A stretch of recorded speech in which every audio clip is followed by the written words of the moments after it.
Vamos falar sobre a Marcha para Jesus, principalmente esse movimento que ocorreu esse final de semana em São Paulo.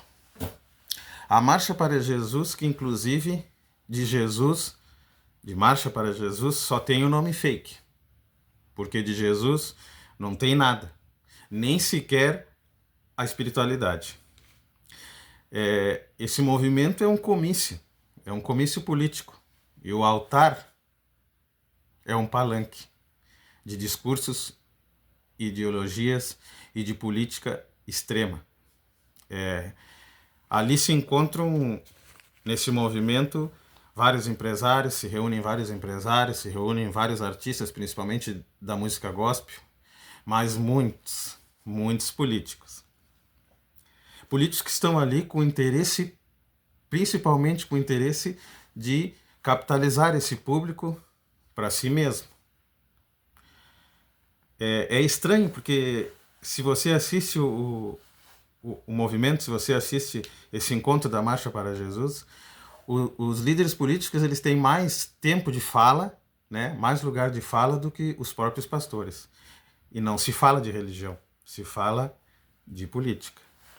Se fala de uma guerra, de uma polarização da política, de um extremismo, de que o meu lado é o certo e que devemos exterminar o outro lado, de uma política extremista mesmo, dentro do encontro de uma reunião supostamente cristã.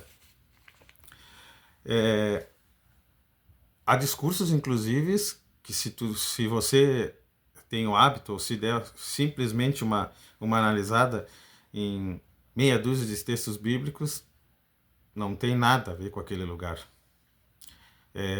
Inclusive, a extrema-direita utiliza esse movimento cristão para promover e para falar de pautas neofascistas.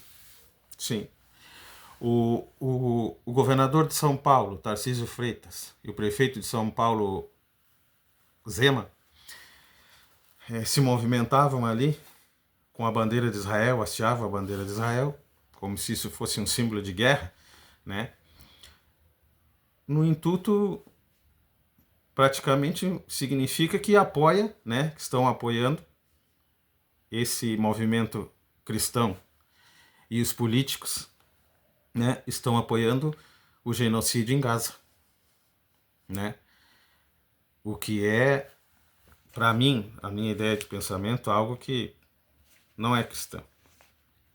É claro que sempre vai aparecer algum com a razão que vai dizer: mas quando os terroristas do Hamas invadiram Israel e fizeram tudo aquilo que fizeram, né? Muitas vítimas, sequestraram muitas pessoas, mataram várias pessoas. Aí ninguém fala nada. Não funciona assim. Isso foi comentado e foi divulgado e condenado. Mas há uma coisa interessante, porque depois do ataque do Hamas a Israel, Israel tinha o direito de retaliação. O que Israel fez?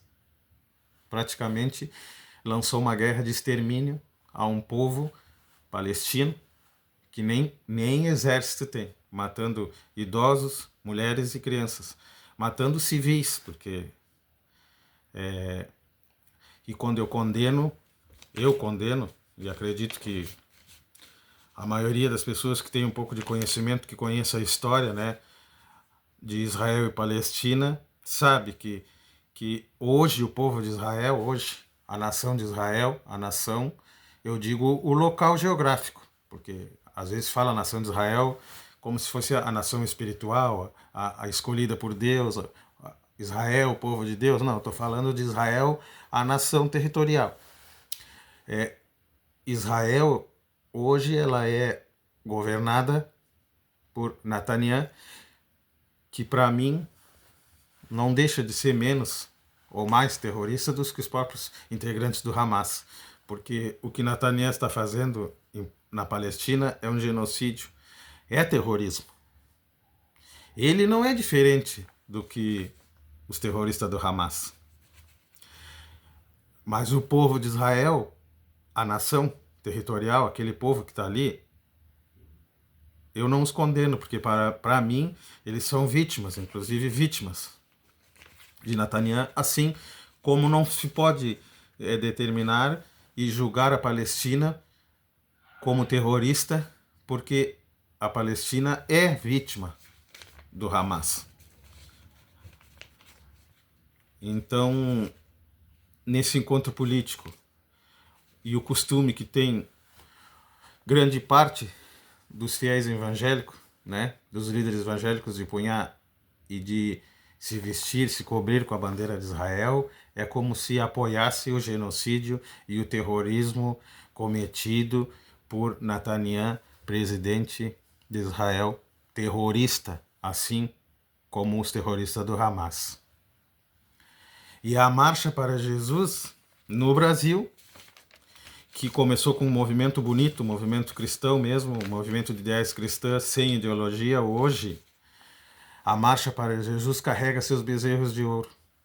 É um ato de idolatria, né, de pura idolatria, é um ato político, é uma marcha política, onde Jesus está ali, mas só, como falei no princípio da conversa, no nome fake da Marcha para Jesus. Ele só está no nome, porque dessa maneira, e esse caminho que está tomando a Marcha para Jesus, de cristianismo e de Jesus, não tem nada. É política, só se fala em política, não se fala de Deus, não se fala de salvação, né, da tentativa de evangelizar todas as pessoas, né, de levar a Deus a todas as pessoas, não importa a sua ideologia, né, de tentar, como eles mesmos dizem, levar a palavra para salvar. Na Bíblia não diz que nenhuma parte que aquele ou aquele outro mereça ou não mereça a evangelização, ela é para todas. Você pode ser um crente, sim, e ser de esquerda. Você pode ser um cristão, sim, e ser de esquerda. E ter o ideal de esquerda, desde que não seja um extremista de esquerda. E você pode ser de direita e ser cristão, desde que não seja um extremismo da direita. Não é a política, não é o político e não é o pastor quem determina o que é o cristianismo. O cristianismo já tem, como eu posso simplificar assim, já tem um mapa, já tem um livro que determina o que é o cristianismo, que é a Bíblia Sagrada, e não o que falam, e não os textos manipulados por esses hipócritas fariseus que hoje são os líderes, os principais líderes religiosos da Igreja Evangélica no Brasil. Pastores políticos, extremistas, ideológicos, que não têm nada de Jesus, nada da Marcha para Jesus hoje é de ideias, de palavra, de evangelização do cristianismo, e sim extremamente um projeto da extrema direita para digamos, uma maneira, um mundo da maneira que eles acreditam, ou que eles pensem que seja, né, que deva ser, tipo, a mim me parece que às vezes parece que cristão tem que ser de extrema direita, senão não é cristão.